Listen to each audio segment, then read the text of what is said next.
Yeah. Just the entirety of it. Actually, can we just go like all the way back to like audio electronics? Yeah. Yes.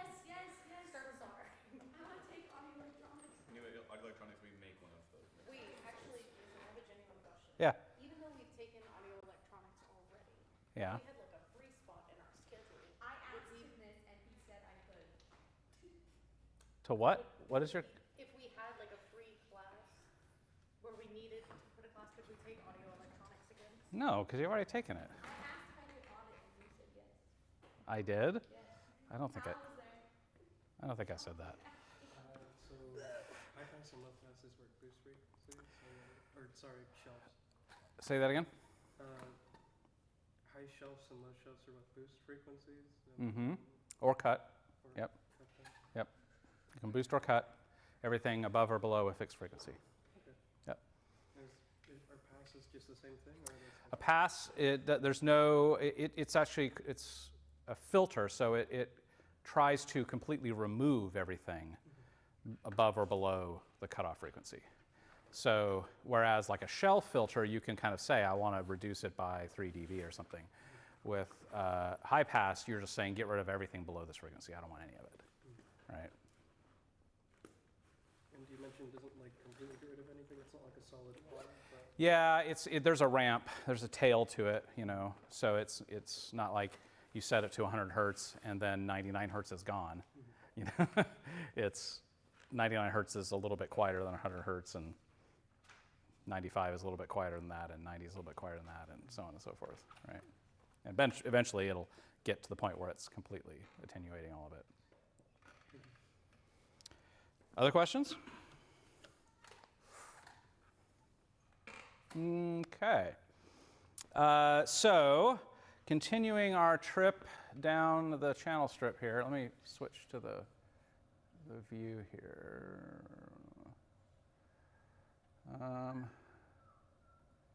There we go. Okay, so we went through the input section, we went through the EQ section, and now we're going to get to the routing section. And there's, well, the thing you're trying to figure out once you've fixed the input and EQ'd it is now, what do I want to do with this sound? Where do I want it to go? Because that's what the mixer does, is it mixes it all together and sends it to places. So it does that using something called buses. And I'm not really sure the origin of that term, buses, but you could think about it like an actual school bus, I suppose. The idea is there's lots of different paths through the console to get sound out, okay? So there's lots of output connectors on the back where you could plug something in and get some of the sound out. And what you're trying to decide is which path do you want each sound to go through? Like, do you want this first channel, do you want it to come out of a different place than channel 4? You want channel 4 to come out somewhere else? Or do you want them both to come out the same place? And so this particular console has 1, 2, 3, 4, 5, 6, 7, 8, 9, 10 buses. So that's 10 possible places that you could send sound out to. And that can be 10 different combinations of the mixed sound. So you can have 10 different ways that you've mixed all these inputs together. Okay? And the reason that you would want that many, that's actually not very many. You would ideally want a lot more than that. But the reason you would want several is because in a lot of situations, most situations, you're going to send the sound to a lot of different places. It's not just that you want an audience to hear it or a listener to hear it, right? You might also want, in this case, I've got a recording of musicians. You might also want them to be able to hear it. If you've got a singer or somebody talking or a musician playing an instrument, they usually do a better job if they can hear what they're doing relative to what everyone else is doing. and they want to hear it in a different way than an audience or a listener on their phone wants to hear it. Like the listener on the phone or the audience wants to hear, some sort of complete thought and picture of all of it in a way that makes sense. But like if I'm the person playing the bass, if I'm playing the bass, I probably really want to. Actually, works better on the other way.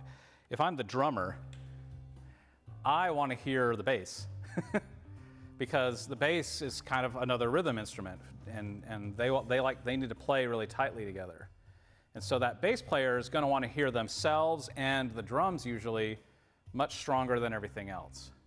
But that's not what an audience necessarily wants to hear. They want to hear all the other things too. So this is why you have multiple buses, is you have multiple ways that you can combine the sounds in different balances, different ratios, and send it to different places. So for example, I have 4 little speakers here along behind the console, and those are hooked up to different buses on the console.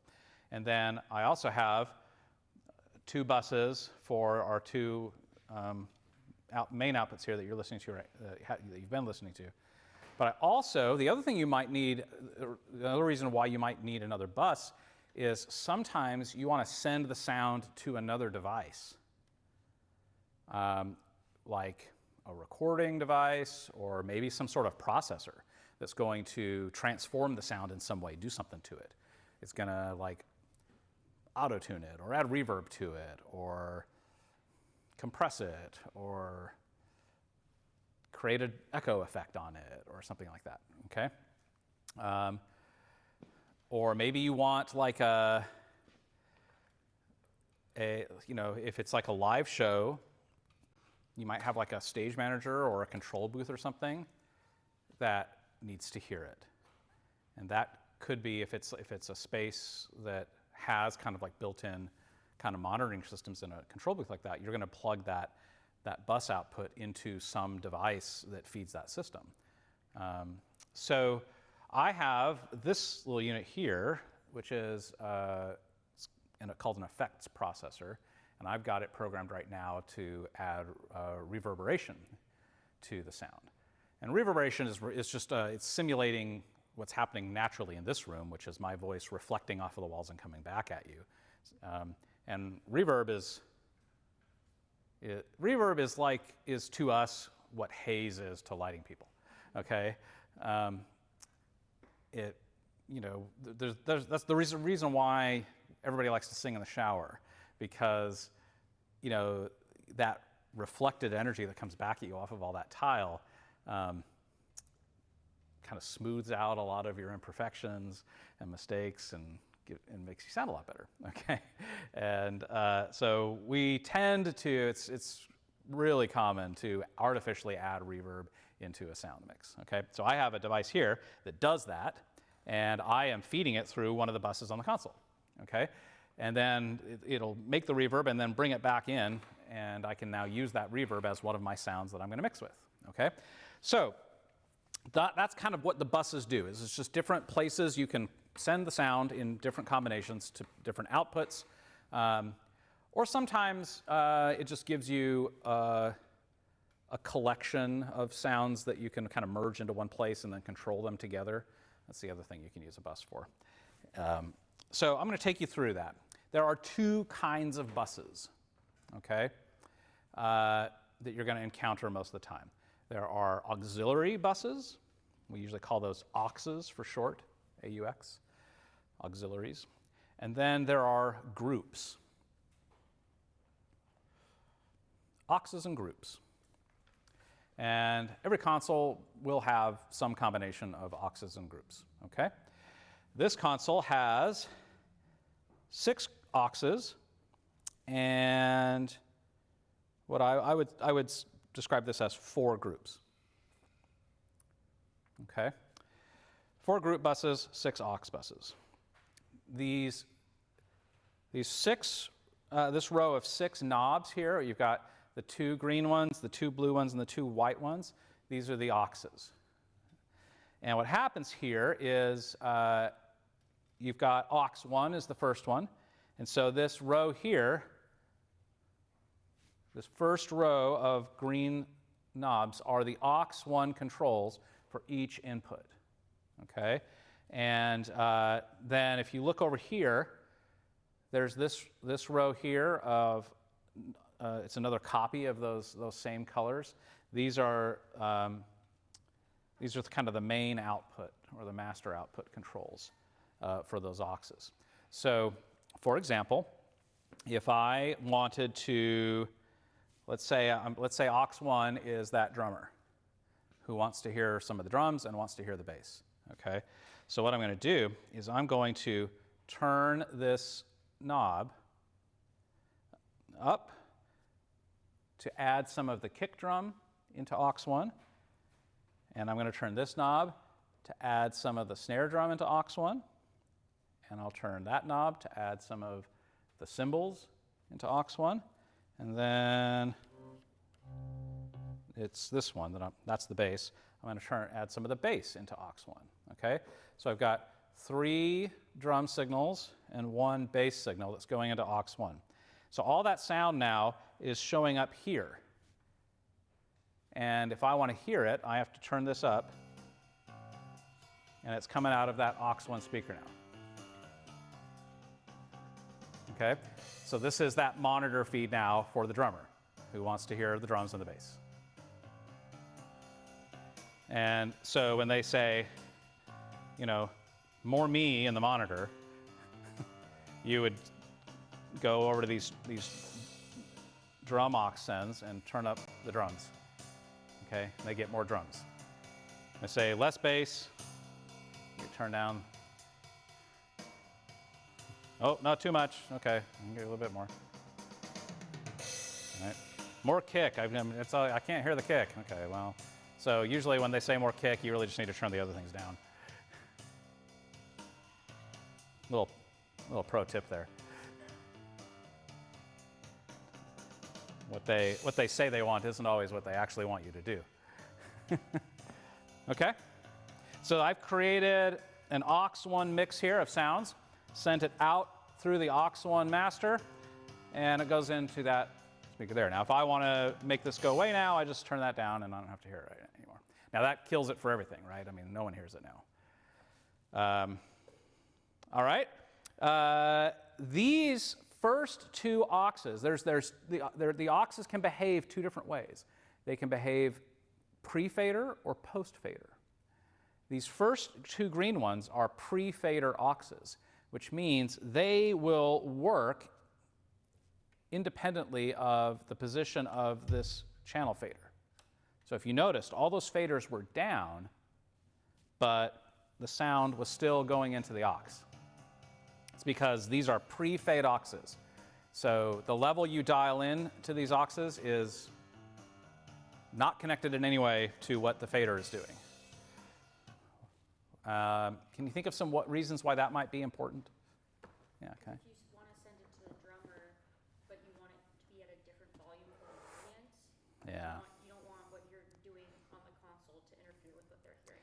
Yeah, because if you think, oh, I want more drums in the mix, and you push the drum faders up, guess what? That's also going to make the drums louder for that drum monitor because they're connected. But if they're not connected, then you can make all the changes you want in those faders to make it sound the way you want for the audience, and it doesn't change what that drummer hears, right? That's the primary reason why you would want a pre-fade aux, is to send the sound somewhere. This happens a lot, like for dance concerts, for example. You'll get the right monitor level for the dancers, and then you're going to do whatever you're going to do out in the audience. But you don't want you don't want to change what those dancers hear, because then they'll miss something and somebody will get hurt. So you're going to feed that through a pre-fade aux. Okay. The other option is post-fade aux, and that is an aux that it will send the sound relative to the position of the fader. Okay, so these bottom 2, the white ones, are post-fade auxes, and they work, as you might expect, which is, let me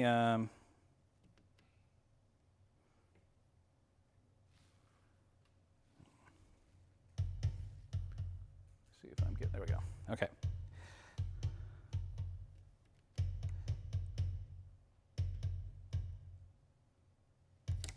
So I'm going to send it through the reverb. Okay, hear that? No reverb, reverb. Okay, but look what happens if the fader's down. Even though I've got that aux1 send turned up for number 6, which feeds into that output and then goes into the reverb processor, the reverb is not, processor's not getting any signal. Why? Because the fader's down. But if I bring the fader up, then it's working.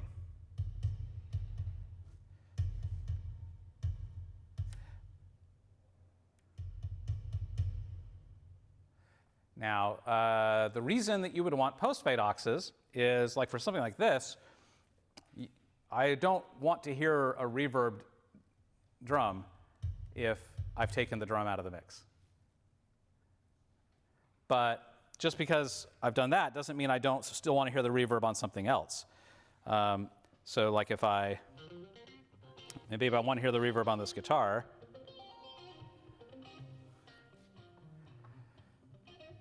right? I still want the reverb to work, and I don't want to hear the reverb on the drum when I take that fader down, but I still want reverb. So I'm not going to take that fader down, because that's the reverb, okay? So the post-fade aux will send the sound through into that aux bus relative to the fader. So if the fader is all the way down, no sound goes through the aux. If the fader is some amount of up, it'll go in there. And the more you push the fader, the more sound goes into the aux as well. Okay? That is primarily useful for stuff like this, processors. But it can also be useful for some cases monitoring purposes. For example, I usually, if I'm doing like a musical theater piece, I will usually create a mix of all of the voices, all of the singers, on a post-fade aux, and send that into the music director's headphones or monitor, and send that into the stage manager's monitor, because we might have 30 actors in that show, and they're all wearing microphones. But they're not all going to be on the stage at the same time. They're not all going to be singing and talking at the same time. And we've got somebody mixing that with moving faders up and down, depending on who's on stage and who's not. And so if you've taken that aux mix and run it through a pre-fade aux, then that music director is hearing all 30 people, whether they're on stage or off stage. I mean, they're in the bathroom, they're smoking out on the loading dock, and they're hearing all of that. So that's an example of where you would do that as a post-fade aux, so that they only hear it if that person is on stage and in the mix, right? If they're in, if you've got them sending to the audience, that means they're on stage. Okay, so that's another example of where you would want to post-fade. Now, these two blue ones on this particular console are flexible. They can be pre-fade or post-fade, depending on what you want. So there's a little button here that says pre, and it connects to the two blue ones. So you can toggle the two blue ones, pre-fade or post-fade, per channel, which is super useful. So aux 3 and 4 can be pre-fade on channel 1, but they could be post-fade on channel 2. That's pretty cool. Some consoles, it's like a global thing, like you switch that aux to be pre or post-fade for the whole console. This particular console lets you do it per channel, which is super cool. And that's pretty common for analog consoles to have, some fixed pre-fade and fixed post-fade, and then some variable auxes. Usually on digital consoles these days, it's completely flexible. Like you have however many auxes you have, and you can make them all pre-fade or post-fade one at a time per channel, because it's just software code. It costs nothing to give you that behavior. So you have a lot of flexibility there. But for an analog console like this, it's usually going to be in fixed groups or pairs like that, okay? questions about auxes? Yes. So the green ones are aux 1, are the blues aux 2, whites aux 3? So it's aux 1, aux 2, aux 3, aux 4, aux 5, aux 6. Yep. And there's little, you can't, I mean, it's too small to see on the camera, but they're labeled that way. Aux 1, aux 2, 3, 4, 5, 6. Yep. Some consoles will let you do this really ridiculous thing, which is do them in stereo pairs of auxes, which I think is dumb. But some will let you do that. And then it is like two that are technically one, right? It's like aux 1 and 2 technically just become aux 1 stereo at that point. And I think that's dumb, but some people. Yeah, that's what the board at my high school did. Yeah. It was always like group 5, 6. Like, I think that's dumb. I've never in my life needed that. And I've been doing this for however long, 30 years I've been doing this. I've never needed a stereo aux in my entire life. So I don't understand why that exists, because I guess somebody uses it for something. I can't imagine what, though. Okay, other questions about auxes?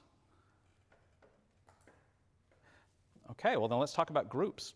So groups are inherently post-fader. Okay, there's no such thing as a pre-fade group. They're post-fade all the way. And what's interesting about groups is groups are usually controlled with a button, not a knob. Because whereas on an aux, you can decide how much of the sound you want to let on that bus, with a group, it's all of it or none of it. Okay? So the groups are directly linked to the fader. So whatever sound is going through the fader goes into that group 100%. Okay, so we have two group assign buttons on this console. This first one is labeled mix, and this second one is labeled sub. Now, some mixers you'll have a lot more than that, and they'll be labeled, they'll be numbered, like 1, 2, 3, 4, 5, 6. Sometimes a lot of times they'll be numbered in pairs. 1, 2 will be one button. 3 and 4 will be another button, so on and so forth, because they're stereo pairs. And these two are stereo pairs. Okay, so when it says mix, that's actually two. It represents two outputs, and sub represents 2. So over here on the right side of the console, these two red faders are the sub groups, and these two yellow faders are the mix groups. Okay? So that's sub left and right, and this is mix left and right. So if I want to, let me just unroute everything really quick here. So if I want, I'm gonna put the mix right fader up, okay? And if I want a sound to come out of that, I need to push the mix button, the mix group button for that channel. So I'm going to push that button, and now that kick drum sound comes out of there. But if I unpress the button, it doesn't go out of there now. Okay? So it's all or nothing. You either have it or you don't. Now, because these are pairs, if I put the other one up, it also comes out of there. Like, just by pushing the button alone, I don't get to decide whether it's one or the other. That is decided using, in this console, that is decided using this yellow knob, which is called the pan knob, okay? And this is just because this is designed to be a stereo mixing console. I have a lot of feelings about that, but whatever. Stereo is useful in living rooms and recording studios and headphones, and that's about it. It's not really useful anywhere else except living rooms and studios and headphones. But this console lets you do it, and that's fine. But if I wanted the sound to only come out of the right, and I wanted the snare drum to only come out of the left side, I've got them both routed to the mix, but I would have to use the pan. So I'm going to pan this kick drum all the way over to the right, and I'm going to take the snare drum all the way over to the left. You hear that?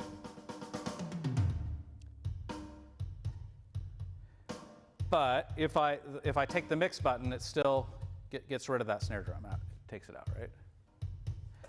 And then this knob, you can, if the knob is straight up, it goes equally into both. And if it's all the way to the right, it's only one. If it's all the way to the left, it's only one. If it's somewhere in between, it'll be, if it's like that, it'll be mostly on the left side, but some of it'll be on the right, okay?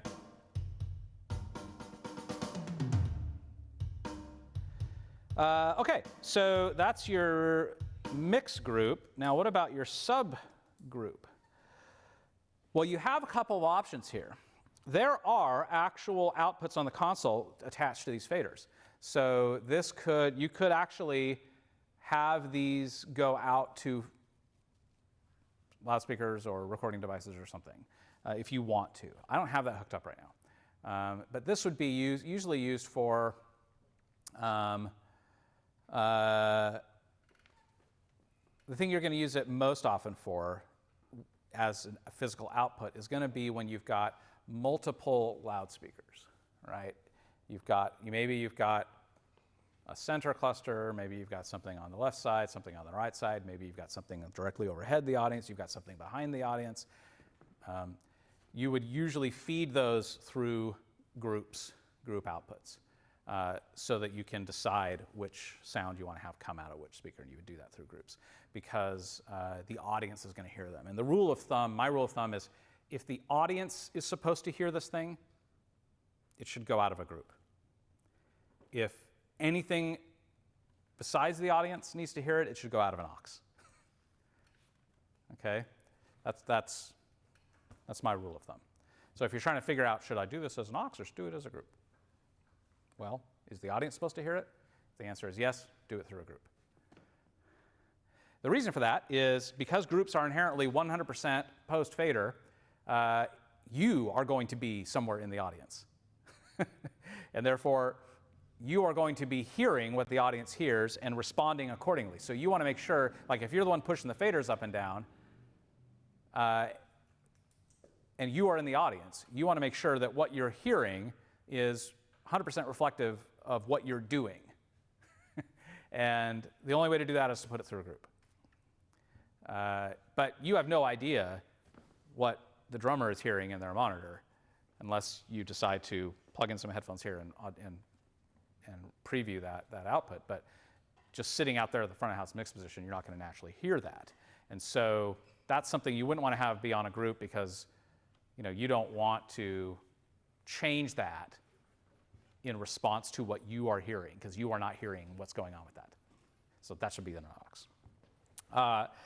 So if I had a couple of extra speakers somewhere that the audience was going to hear, I could patch them into these group outputs and use it that way. Okay? The other thing you can make these do is what's called subgroups. Some might call this sub-mixes.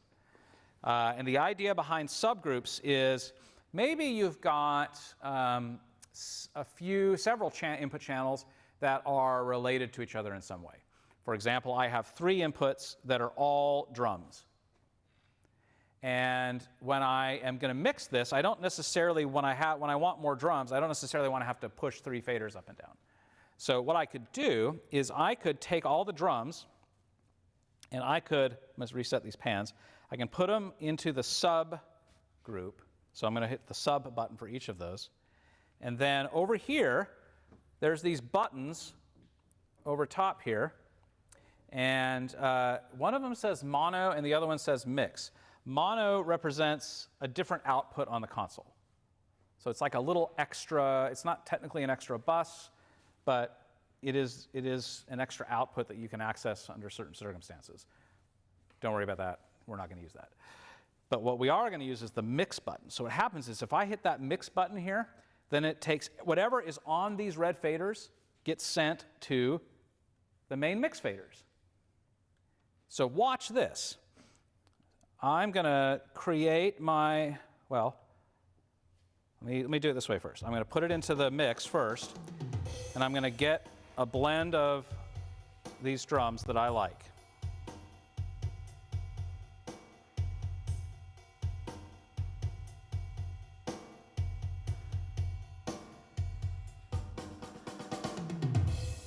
Okay, I like that.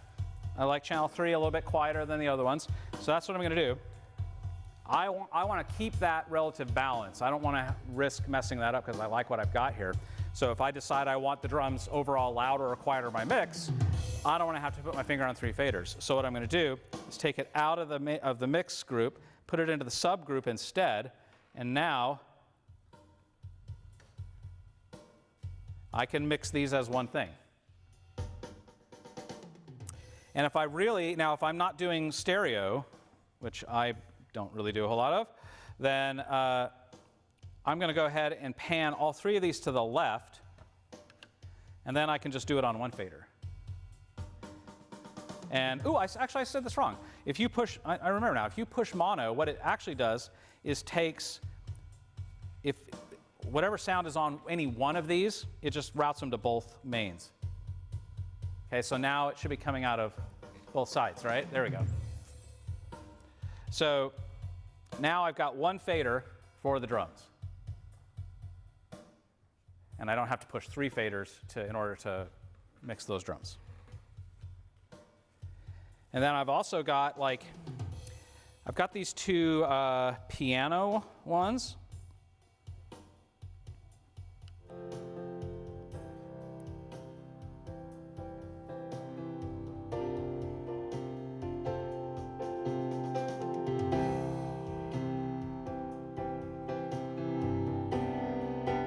So I'm going to get a balance between those 2 that I like.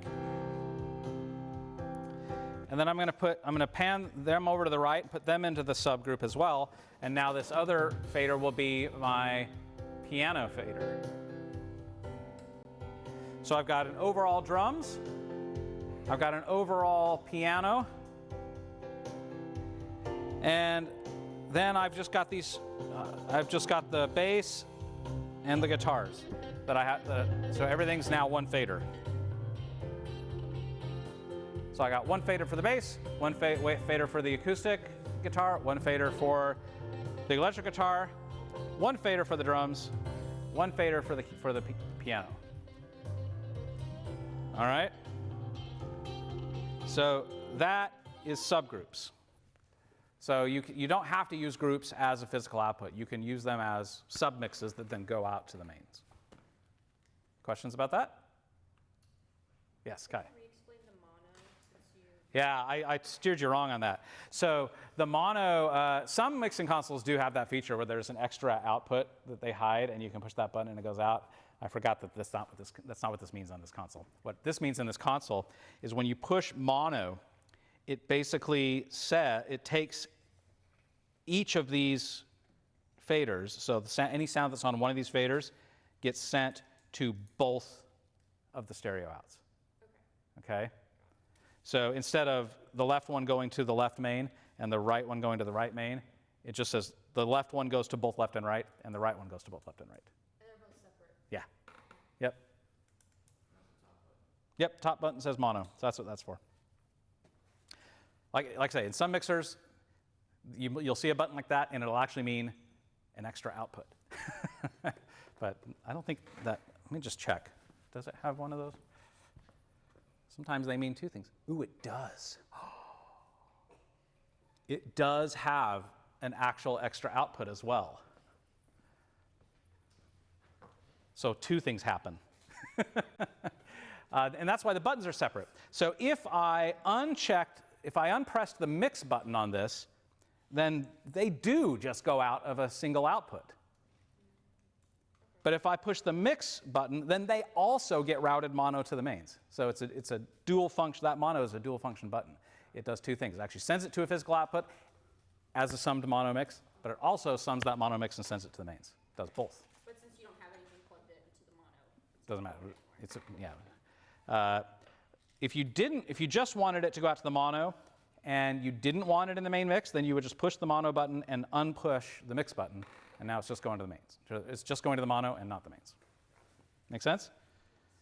All right. So I was right. I just forgot the details. All right. Oh, so other questions? Other questions about mixes or mix buses or groups? Mono, on the fader, mix and sub. Now that's this mixer. Some mixers, they'll be labeled different things. But whatever label is here will usually show up somewhere on the other side of the console, and that's how you know where it goes. So this says sub left, sub right, and that button says sub. So you know when you push it, that button, it goes here. Other questions? All right, let's talk about this red button. It is labeled mute, but that's a lie.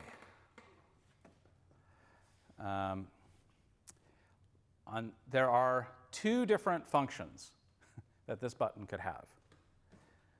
And there is not a consensus of opinion out there in the professional audio world for what these two functions actually mean.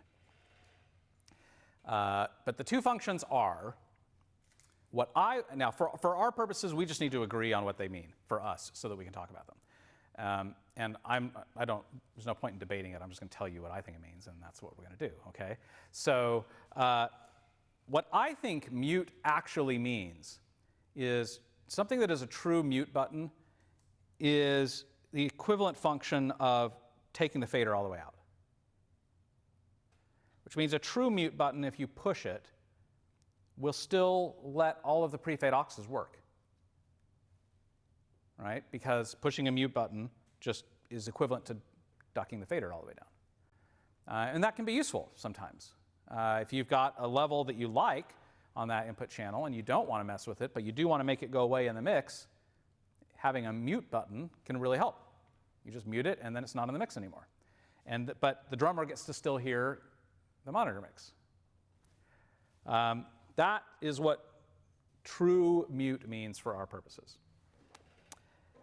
Let's see if that's what this console does. Okay? I'm going to bring up my, see? So I took up my pre-fade aux, and if I push that mute button, the aux stops functioning, which tells me even though that says mute, it's not. It's something else. What this is a channel enable button. Channel enable, disable. Or sometimes you can call that a channel on-off. Channel on-off. Some consoles will say enable, disable. Some consoles will say on-off. But what an on-off or enable button or disable button does is it just kills the whole channel strip. So that's what's happening when I push this button. I push that button, red light comes on, this whole channel strip goes down. Like every function of it is shut off. The auxes, the EQs, everything. It's just gone, okay? That's not a bad thing, actually. Like that's really useful for a lot of reasons. A lot of times you really want that. Some consoles will give you both functions. You'll get two buttons. You'll get an actual mute button and an actual on-off button. And you can decide which one you need for any given point in time. This one does not. It gives us a channel on-off button, but calls it mute. Okay? And this is just because there's not a consensus of opinion about what these words mean. No one's decided to standardize that or regulate that. So we just have to be confused. And there's a lot of that kind of stuff in sound. There's a couple of organizations that attempt to standardize and regulate vocabulary and protocols and stuff like that, but they really pick their battles very carefully. And that's not one that anyone's decided, that's not a hill anyone's decided that they want to die on. So just keep your wits about you, about that button. Every console, most consoles will have that button, but what that button actually does could be different. There are some mixers Mackie, for example, makes analog mixers. And that button is, I believe they say mute, but what it actually does is it reroutes the signal to a separate set of outputs. And it's called the mute or Alt-3-4 button. And Alt means alternate output. And the idea is you're probably not using the alternate output. So when you push the button and it routes it to that, effectively it's killed the channel. But it is technically a mute because the pre-fade auxes will still work. So it functions like a mute, even though what it just did is reroute the signal. But that also means if you are really using that Alt-3-4 output, you now have no mute button. And no one stopped them from doing that. So if you see any of those Mackie VLZ analog mixing consoles, just watch out for that button. It doesn't do what you think it does. All right. Questions about that? Yamaha mixers, Yamaha digital mixers, you use on-off. It's labeled on-off. And it actually is that. It actually does destroy the whole channel, just shuts it off. So they labeled it right. It's one of the few things Yamaha did right, in my opinion. Really good guitars. I just mean with mixers. I have feelings about their mixers, but we'll get into that later. Okay. There's another button that you're going to see on this console, on most mixing consoles, and it has 3 different names. And this is another one of those things where these 3 different names, there's not a consensus of opinion for what they mean. And those 3 different, well, it's actually 4 now, because Yamaha invented a new one. That also there's no consensus on what it means.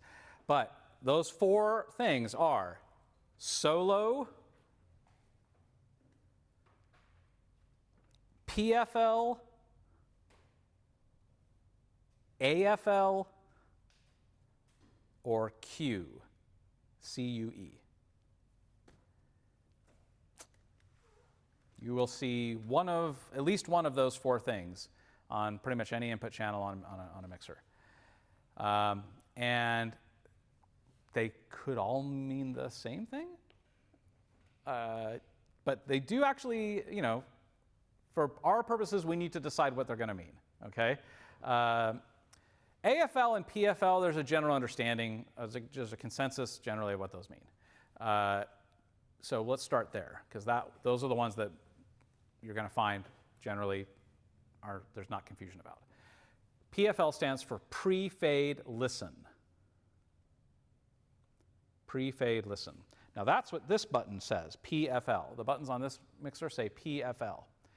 And what that does is it takes the signal pre-fader, so it steals it directly off of the preamp or sometimes directly off of the EQ, depending on the console, and it sends it somewhere for you to listen to. Usually that's a headphone output. So there's this little jack here for headphones. You plug your headphones into there, and you push that button, and you will hear the sound on that channel in those headphones in all of its glory. Pre-fade, just straight off the preamp. This is your "is it working" button, right? Is that mic working? And you can figure that out without having to put it into the mix. So you push that button, put your headphones on, and you'll hear it. Pre-fade listen. Most consoles will also have some sort of monitor output. Let's see if this one does.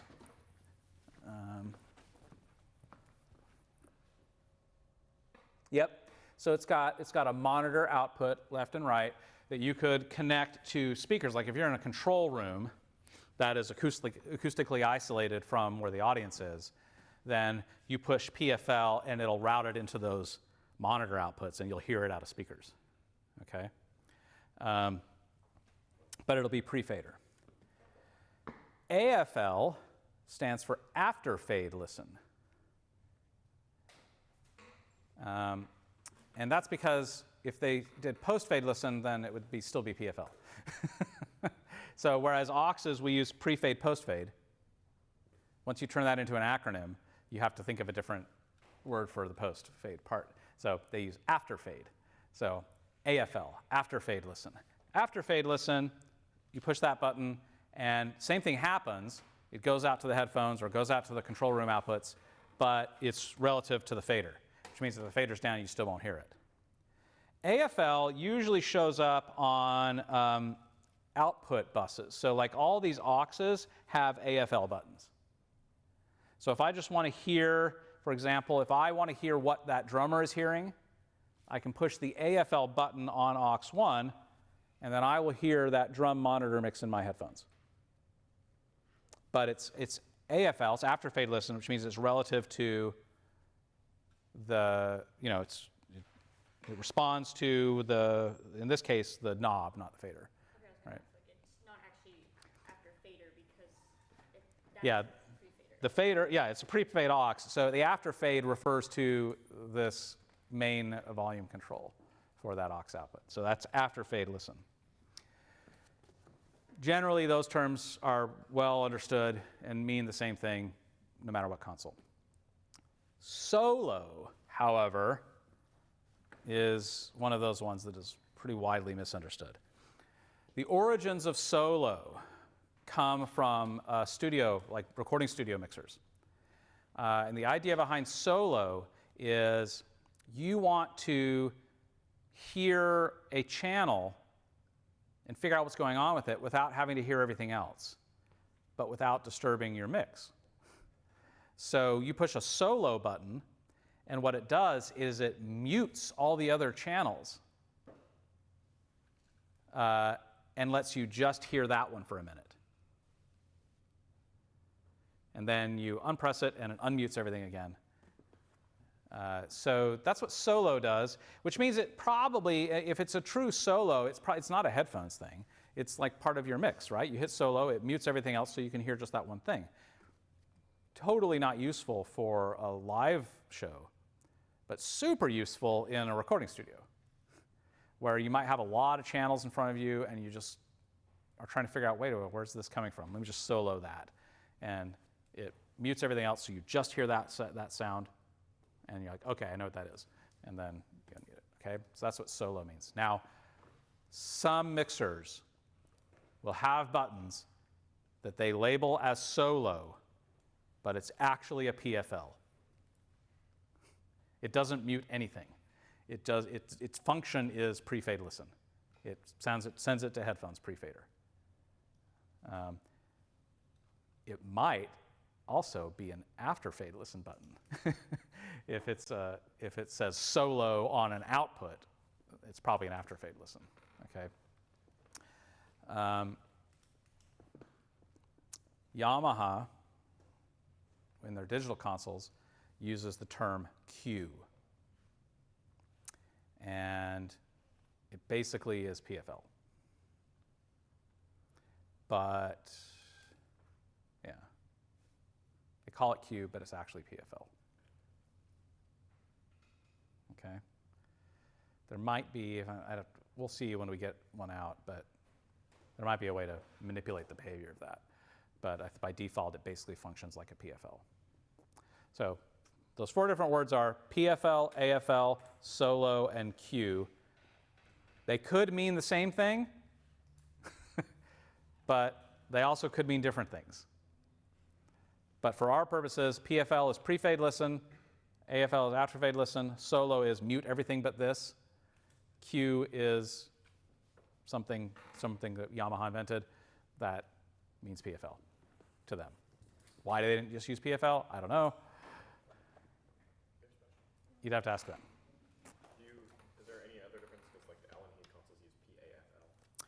Yeah, that's because, so PAFL is a hybrid. You can make it be after fade listen or pre-fade listen.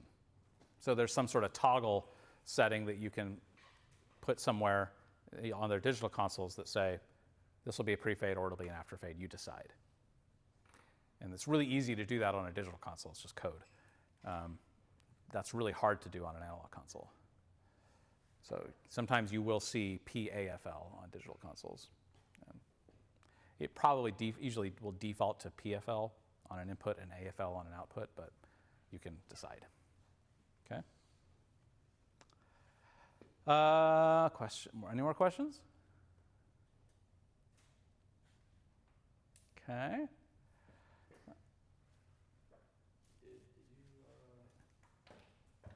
you go over the blue fader? I haven't gone over the blue fader yet. Good catch. Make sure we good with all the black faders for now? Okay. Yeah, let's talk about these blue faders. What do they do? Well, these are labeled STE1 and STE2. These are stereo channels, which means you can plug 2 sounds into them. Whereas the black faders, you can only put 1 sound into those. The blue ones, you can put 2 sounds. Why do you need to do that? Dumb reasons, in my opinion. But if you have a set of channels or signals that inherently go together in some way, then you could mix them with 1 fader. The typical example of that is like this. So I'm using this reverb processor. I am sending 1 signal in, but ultimately it spits 2 signals out.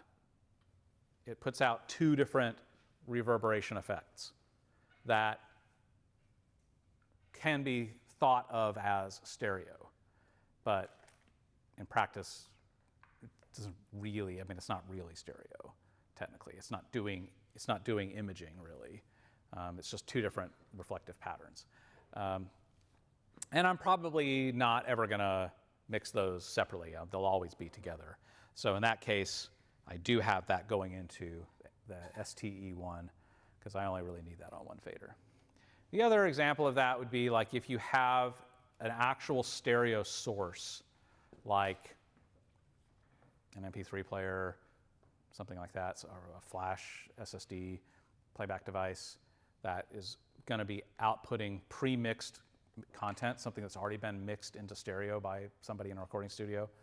You could, that usually means you're always going to use that together. So you could put that into a 2-channel or stereo input and then just mix it with 1 fader. So there will be actually 2 input connectors for each of these. Now, in this case, I think there's actually 2 sets of 2. Yeah, so it's got mic and line. So it has 2 microphone level inputs per channel and 2 line level inputs per channel. And then it's got 2 sets of input gains. But guess what? It's not left and right. It's mic and line. So the 1 knob controls both inputs. It's just a question of how you're going to do it. Now, what you can do is, if this console has a little special feature where anything you plug into the line level stereo pairs, there's these little buttons here you can push that send it. Actually, this button here, where you can send it to the main mix directly, bypass the fader entirely. Goes straight from those stereo line ins directly to main mix. So you push that little button, and that button says line to mix or line to chan. Chan meaning channel. So you can have the line level inputs go through the channel, or you can have it go directly to the fader. And guess what? If you have it set to the mix, then that's an extra set of that's 4 inputs, really, that you get to use, because it'll operate separately from the mic level ones that will go through the channel. So you can get yourself an extra 4 inputs. They just don't get to have faders. You're going to mix them with the gain knobs, which is a terrible idea, but you could do it if you had to, okay? But functionally speaking, if I go back to, let's go back to my kick drum here, and if I send something out to aux 6, it's going into here, one channel, right? But what comes back is two channels. And I know that because I can listen to them separately. Okay? You do get a pan knob, which will basically decide what mix of left and right do you want to have. I don't think it takes the right signal and puts it all into the left. I'd have to look up in the manual and see. I think this is just faders for the left and right. See how much of it you want. So stereo channel.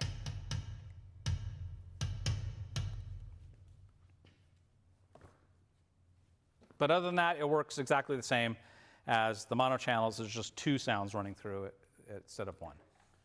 And you decide the balance of them. Well, you can't because it's only one knob. So it's theoretically already balanced. That's the point. Right? It's come to you already in some sort of packaged form that's ready to go. You don't have to mess with it. You just have to put it in and keep it that way. Okay? Questions about that? This little extra line level input, that's just a eccentricity of this particular console. That's not, you'll see different things like that. What happened was they were like, most people probably aren't going to use that, second input. So it really would not be hard for us to just do a jumper of that straight to the main bus, and it was just it's just two wires we have to add, a couple of resistors. That's not that hard. And so it was a free little feature they put in that probably nobody ever uses. I've certainly never used it. All right. That is the entire input section of the mixer. So this is what we call the input section. All the inputs. We've got through it. This is the output section. And we've talked a little bit about some of that stuff. But the output section, this is where stuff goes out. This console has a very small output section because this is what I would call a mix-down console, meaning you're taking lots of things, mixing it down to a few things. Not all mixers work that way, but this one does. So this one has less outputs than it has inputs. I like consoles that have just as many outputs as they have inputs. And just as many buses as they have inputs too. That's what I like, but that's expensive.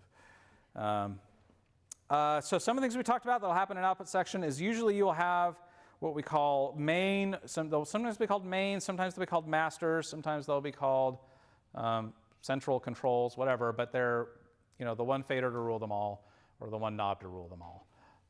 So this one that's labeled aux1 here, that's the aux1 that rules all the aux1s. Okay, so if I, okay, so there's my, I've got my little drum monitor here, and I can take it all the way out, or I can take it up. I can make it as loud as I want, but it controls the aux1 signals from every channel. They all go to that knob, and you can decide how loud you want that to be. Okay. They have AFL, so you can listen to those, as we talked about earlier. We also have a bunch of kind of extra little weird things here.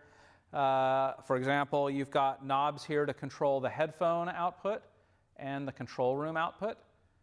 So if you have headphones plugged into here, you have a volume control for the headphones. And it's labeled H/phones. There's room for the other letters. I don't know why they felt like they had to abbreviate it, but they did. H/phones, headphones. So, it's just a volume control for the headphones. And this one is C/room, which is control room output. So you could have things for that you're mixing from there.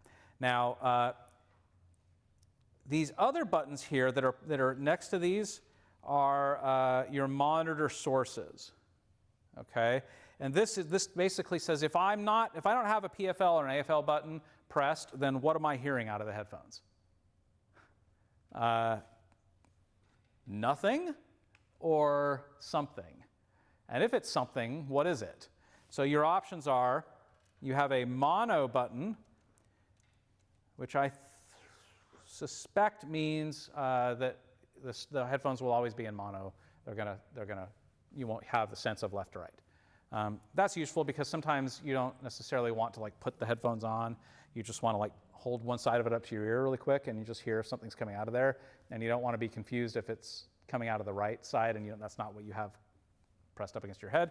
So pushing the mono button just means that everything comes out of both. But then you've got these three buttons, which are called monitor source, and they are labeled 2TK, which stands for 2-track. The other one's labeled mix, and the other one is labeled sub. The mix and sub, hopefully, are self-explanatory. I can say I always want to hear whatever is coming out of the main mix should also be coming out of the headphones and control room, or whatever is coming out of the subgroups should be coming out of the headphones and control room. The other one is the 2TK. Now, the 2TK is that stands for 2-track, and there is going to be an set of inputs on here called the 2-track inputs. Yep. 2-track inputs. This is, and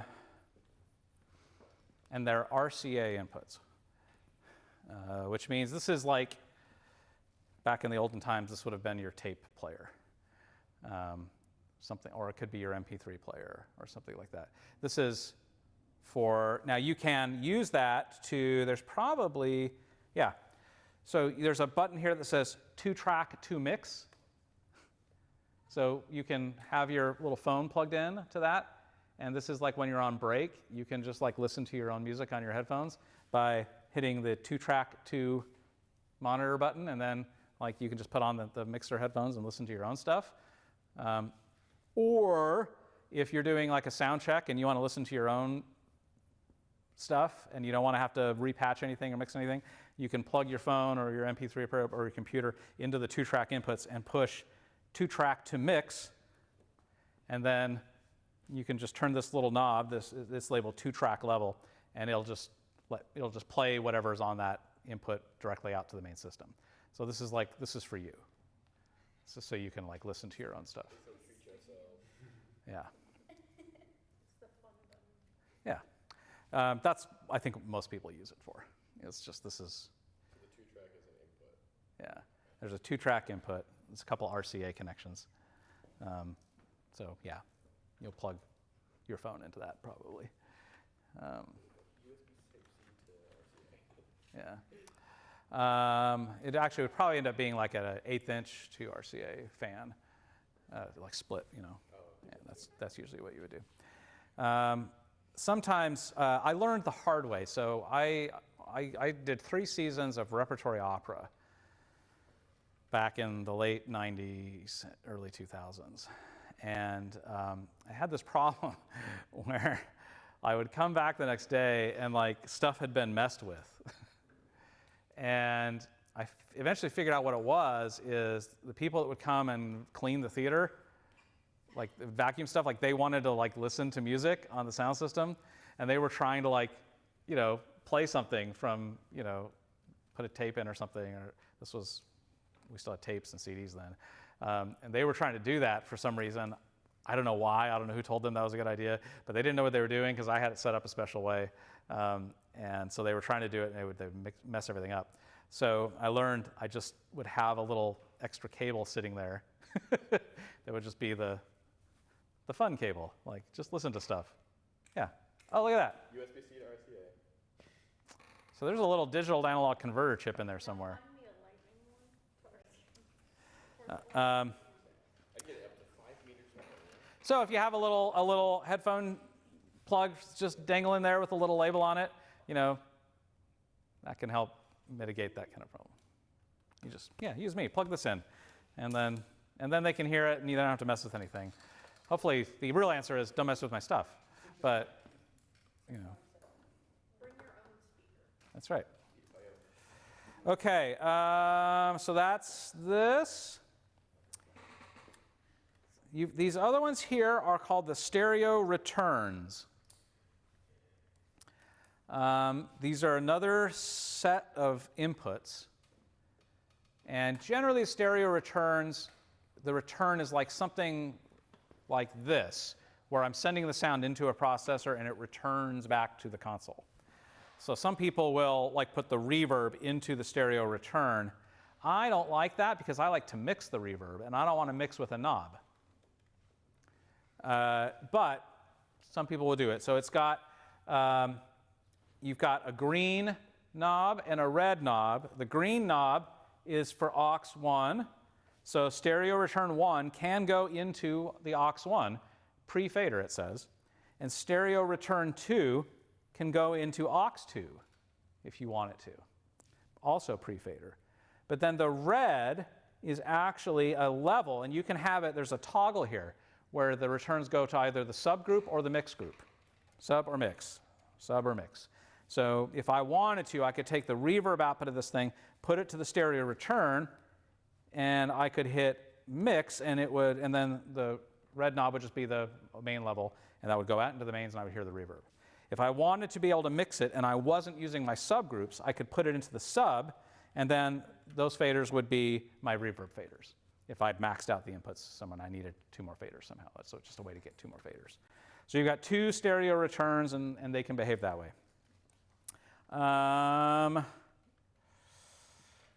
The only other things I haven't talked about are the faders and the meters. So any questions before I move on to faders and meters? All right, let's talk about faders in general. Faders have a superpower.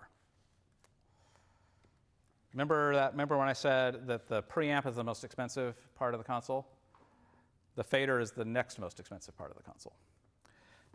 The fader, whereas the preamplifier can amplify or boost the audio signal without amplifying its own self-noise, the fader does the opposite.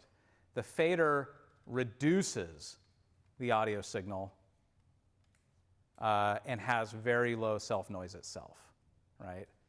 So this is what we call an attenuator. It reduces sound. It doesn't amplify it usually, okay?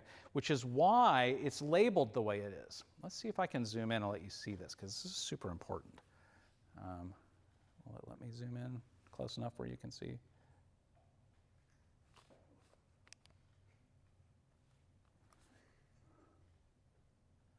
Maybe. Is that as far as that's as far as it's going to let me go.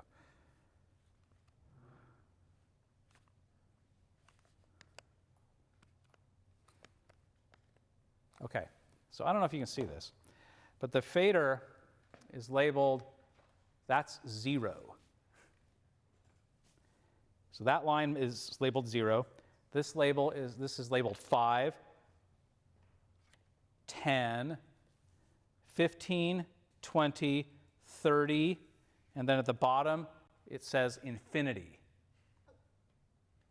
Okay? So what's going on here? Well, the fader makes things quieter. So if the fader is here at 0, that means it's doing nothing. It's doing nothing to the sound. The audio is just passing through it completely unaffected. If the fader is here at 5, that means the fader is reducing the audio signal by 5 decibels. If it's at 10, the fader is reducing the sound by 10 decibels. So on and so forth until you get all the way down to infinity, where the fader is infinitely reducing the audio, which effectively makes it go away. So the fader turns stuff down. It doesn't turn it up. That's a really important thing, which is why this preamp is so important. because you want to get that right. That really is. You want to get that as hot as you can get it without clipping, because then you get to do something with this fader. Because if you've got the signal coming in as hot as it can without clipping, and then you put the fader at 0, sometimes we call that unity gain, because it's not adjusting it in any way, then guess what? You get to use all of this range to mix with. But if you don't get that right, then you're not utilizing the full potential of this fader. So most faders, at least in the analog world, will have a little bit of extra bump you can give them. But that's generally a bad idea. So there is a 0, but then there's a +5 and a +10. So it can amplify it by 10 dB at the most.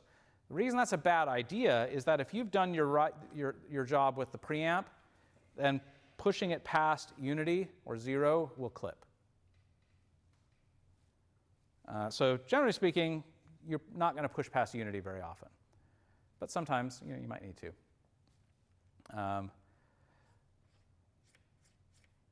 The fader is hopefully a 100 millimeter fader, meaning 100 millimeters of play between the top and the bottom.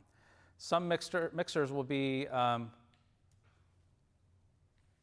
60 millimeter fader or an 80 millimeter fader. It'll be shorter.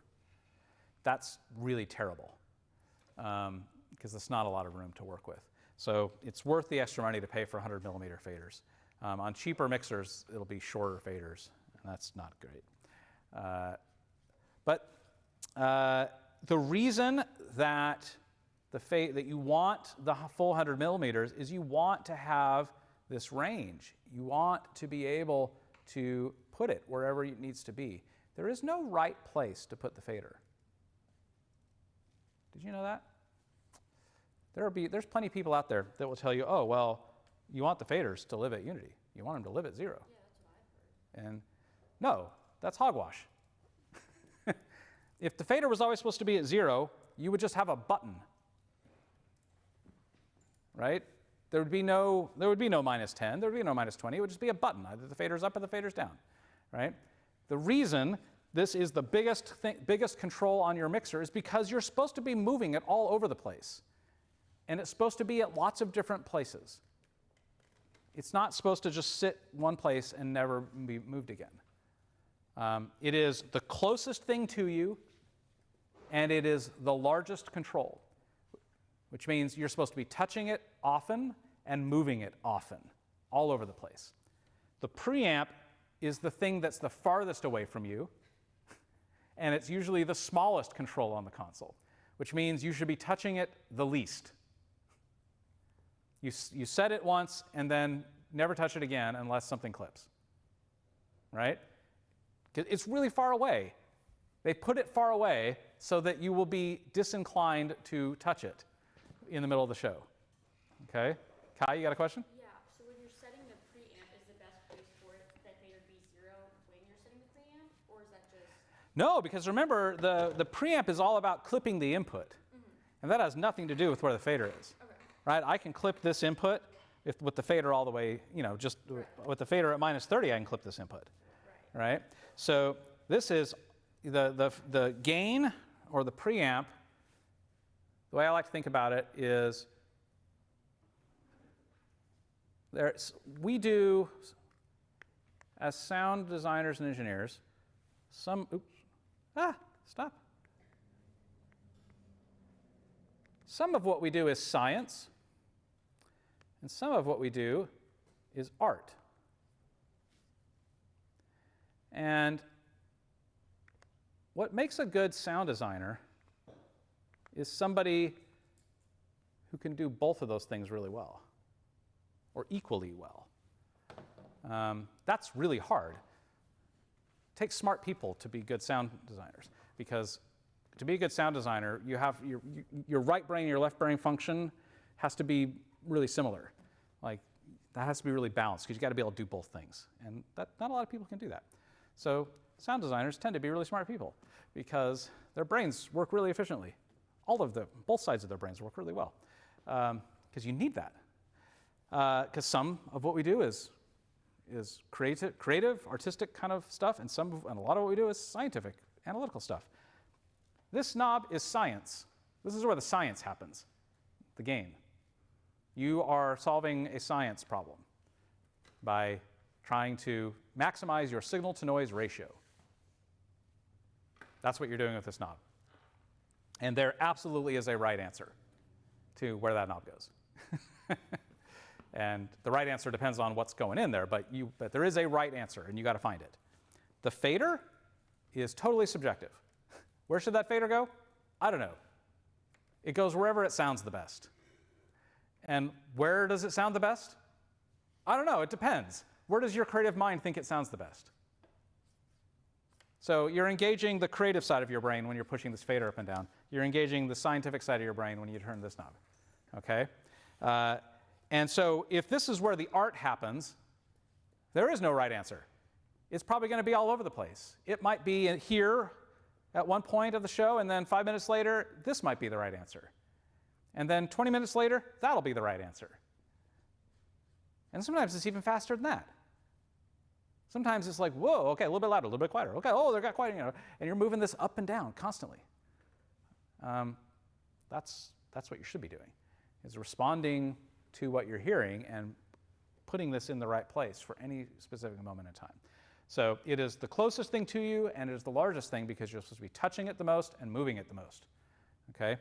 This notion of like put it at 0 and leave it alone, no. Not true. That's pointless. You've spent a whole lot of money for these faders. It's the second most expensive thing on the console. That's silly to like put it in one place and then never touch it again. Why did you spend all that money on it if you're never going to move it? So there you go. That's faders. Okay. Sometimes, on most digital consoles, the faders have little motors on them. Some analog consoles, the faders get motors on them too. But the motor lets you kind of remember fader positions, which is really cool. You can say, oh, remember that spot for next time. That's useful. But most analog consoles, you're pushing it yourself, up or down. Okay, the last thing I will say about faders is I want to show you what these look like. You see how there's that little dip in them? That's where your finger goes. Okay?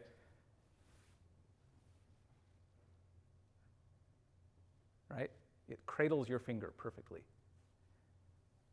You're not supposed to pinch it. Okay? You don't pinch it and move it. You stick your finger in that little cradle and you slide it. Okay? Again, this is where the art happens. And the way that our fingers work, we have a lot more ability to subtly articulate in this fashion we got all these joints, right? That can do all of these, just like infinite positions we can put these joints into, okay? Not a lot of art in this motion. Like this elbow shoulder thing is not our fine motor control, okay? So if we're trying to do art, doing art with our shoulders and elbows, it's hard. We can't be subtle.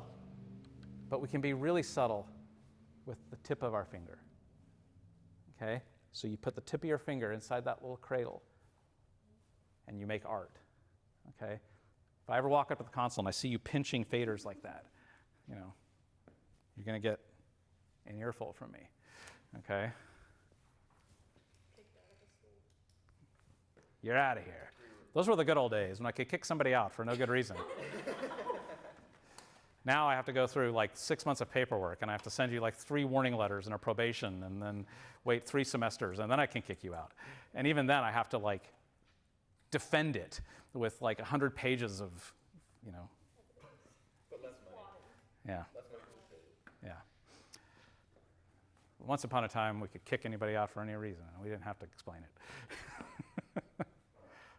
That was really, really actually How many people not fun. kick out,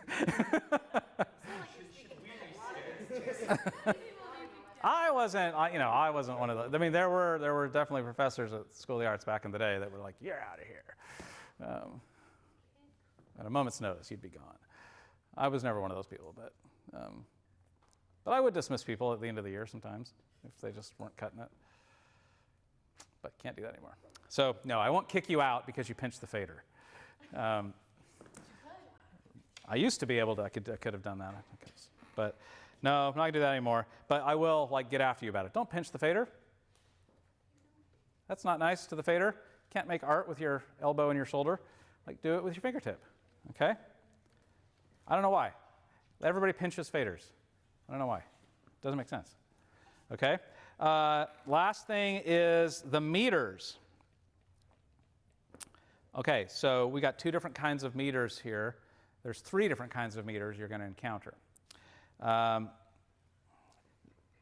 This kind of meter is a signal presence or clip. So you've got 2 lights. You've got a green light and a red light. Actually, let's do this one because we've got both green and red happening at the same time. So green light on means sound detected. Red light means theoretically it clipped, although maybe not, as we discussed last week. But that's what it's supposed to mean. The red light is supposed to mean it clipped it. So we either have the presence or absence of signal and the presence or absence of clipping. I'll take it. That's great. I'd love to have those 2 lights rather than not have them.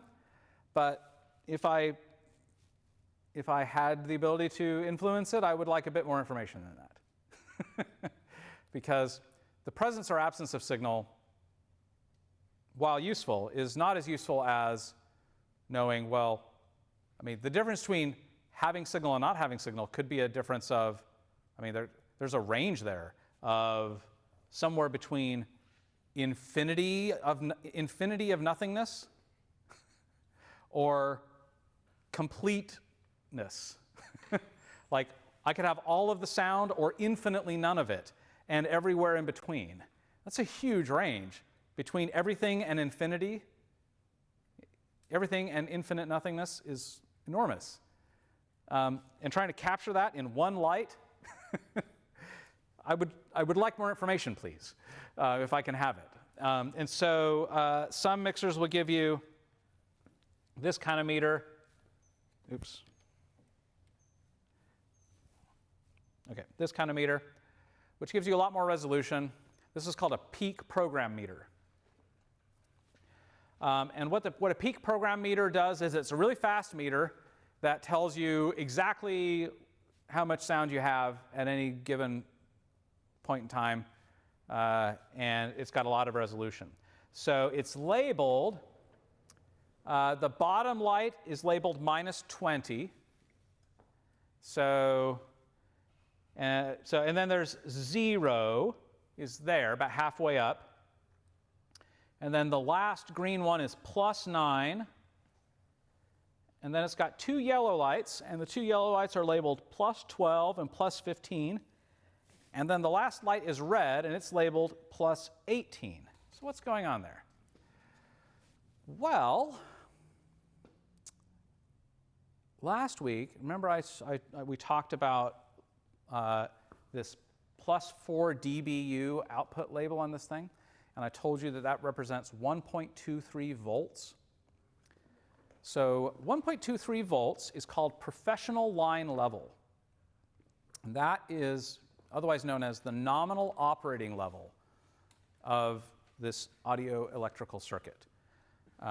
So when the meter hits 0, which is halfway up, that means it hit 1.23 volts. 0 is nominal. Nominal is 1.23 volts. Okay? So if it goes to +3, that means 3 dB higher than 1.23 volts. If it says +6, that's 6 dB higher than 1.23 volts, which would be 2.46 volts. would be 6 dB higher. Okay? 12 dB higher would be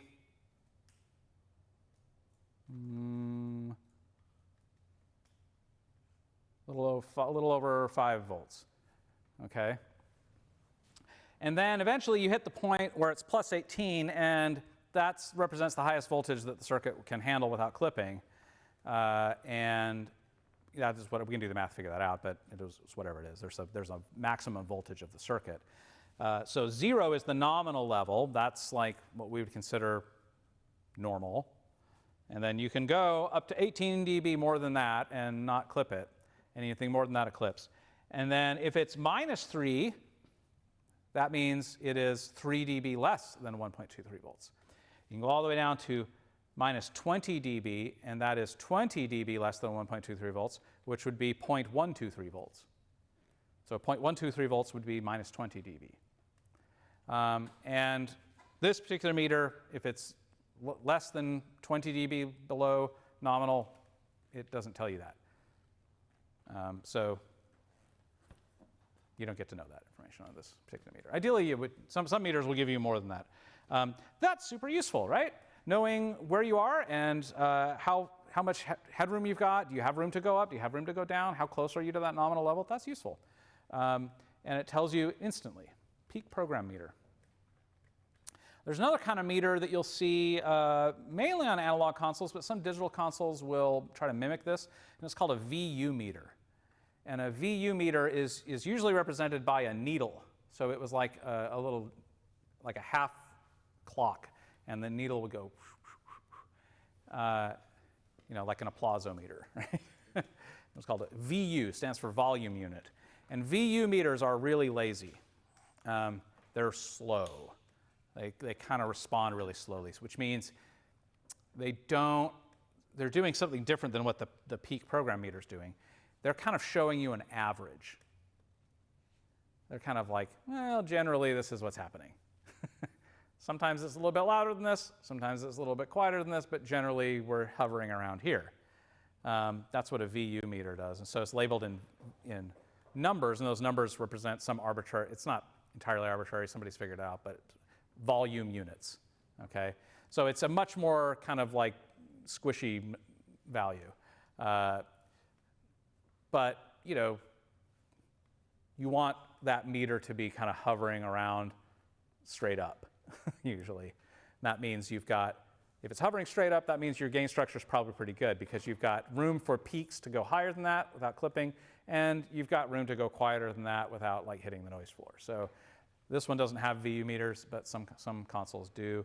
Some digital consoles will, a VU meter is a very analog thing, but there are people who have written code that behaves like VU meters, and you'll see that sometimes. This console doesn't have that, though. Okay. I think I have taken you through everything on here. Is there anything on here that you see that I have not talked about? Or that you want me to go back and explain again in a different way? No? You said that you can also use going back to the PFL and AFL, you said the PFL, you said the AFL was good for listening to the sound through your headphones while everyone else was, still able to hear it. AFL, because it stands for after fade listen, it just means you're listening to whatever the fader is doing. Okay? So in most cases, AFL shows up on main outputs, right? Like the aux mains say AFL. And if you want to hear, because you've sent lots of different things into the aux, right? aux1, you've got lots of different sounds, and you want to hear what you've done, right? What is the balance of the different sounds I have in aux1? Maybe that speaker there may very well be on the other side of the room. Like that little thing there. Right, so that little monitor might be 300 feet away from you. and you might not be able to hear what's coming out of it. So if the drummer says, "Hey, there's nothing in my monitor," and you're like, "Well, I feel like I've sent a lot of things to that monitor. Before I go and walk to the other side of the building, let me make sure that I've actually done what I think I've done." And the way you would do that is you would push the AFL button, and then you could put on your headphones and you could hear what you've sent into the aux1. And if you hear something, you'd be like, "Okay, well, it's working here. Like, I've done the right thing. I have sent sound into aux1, and I can hear it now." And that's what the AFL would be. You're hearing it straight off of that knob, okay? And then if it's working here, then that's like, okay, well, maybe there's something going on, so it's probably worth walking to the other side of the building now to go figure out, did they unplug something? Did they push a button? Did they turn it down? Did they, all this, is there a bad cable somewhere? But you at least know that there's sound there, right? That's what AFL is have I done what I think I've done? PFL is what is coming in on the channel. Before I've done anything to it, what has come in. Sometimes you could be pushing faders around or EQing and you're not hearing anything, or it's not working. And you're like, what is going on? What happened to that mic? Happens all the time in musical theater. Like, you bring a fader up and like nothing's there. What happened? There's a lot of things that could have happened. But one of the things you want to find out for sure really quick before you start turning 1,000 knobs is anything coming in at all? And that's where that PFL button is. You hit that PFL button, and straight off of that preamp into your headphones, you hear whatever is on that channel. And if you hear something, then you know the mic is working. Like, okay, well, the mic's working. I'm getting signal into the board, which means I've done something wrong. Like, there's a button here I've pushed that is making this not work. But if you hit that PFL button and you listen to it and you don't hear anything, then you know, okay, I'm not even getting it. Like, that sound's not coming into the console at all, which means I probably have a dead battery, or that mic got unplugged, or it sweated out. Somebody, it got soaked in somebody's sweat and is dead now. But again, before you go and run across the building and find that out, you want to know, like, which side of the system am I worried about? Have I done something wrong, or has something happened out there that is out of my control? And that PFL button will tell you that, because it'll just say, is it coming in or is it not? Whereas AFL is, what have I done? Does that help? Does that make sense? More sense? Okay. Other questions? The green and red buttons on the outside. Green and red buttons on the out. What ones are you talking about? Oh, yeah, those are the stereo returns. So there are a set of 2 1/4-inch inputs here. So there's a left-right for 1 and a left-right for 2, and they feed into these. So you've got stereo return 1, stereo return 2. You can think of these as extra input channels, but they're just really abbreviated. They don't have EQs. They don't have all the aux sends. They don't, they've just got really abbreviated things. So they don't even have a gain knob. It just comes in at line level, and you have a single aux send, and the red knob is in place of a fader. So instead of a fader, you've got a red knob. So it's just a really short channel that you can send either to the sub or to the mix. And you've got 2 of those. I never use those. I guess some people do. Other questions? How many points for Darth Vader? Oh, yes. If you get, it's 200,000, right? If you get 200,000 points on Sound Gym, I will give you a Darth Fader, which is a fader cap that looks like a Darth Vader helmet. And you can you can replace it on your fader, and then you can do that. As an act of irony, I would suggest putting it on the master fader. Okay. But anyway.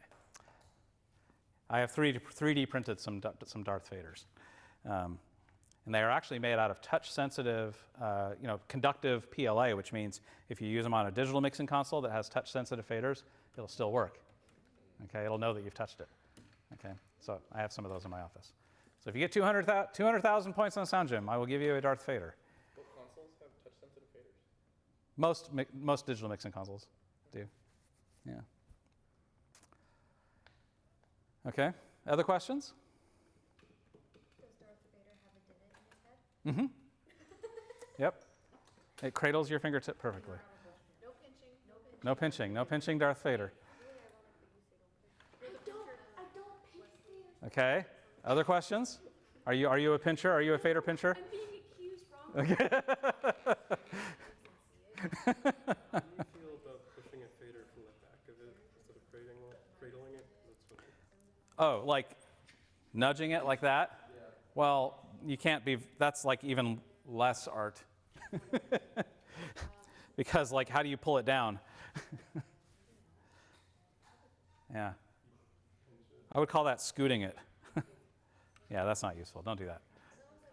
Put your finger on, where it's supposed to be. All right. What else? Okay, come play with it.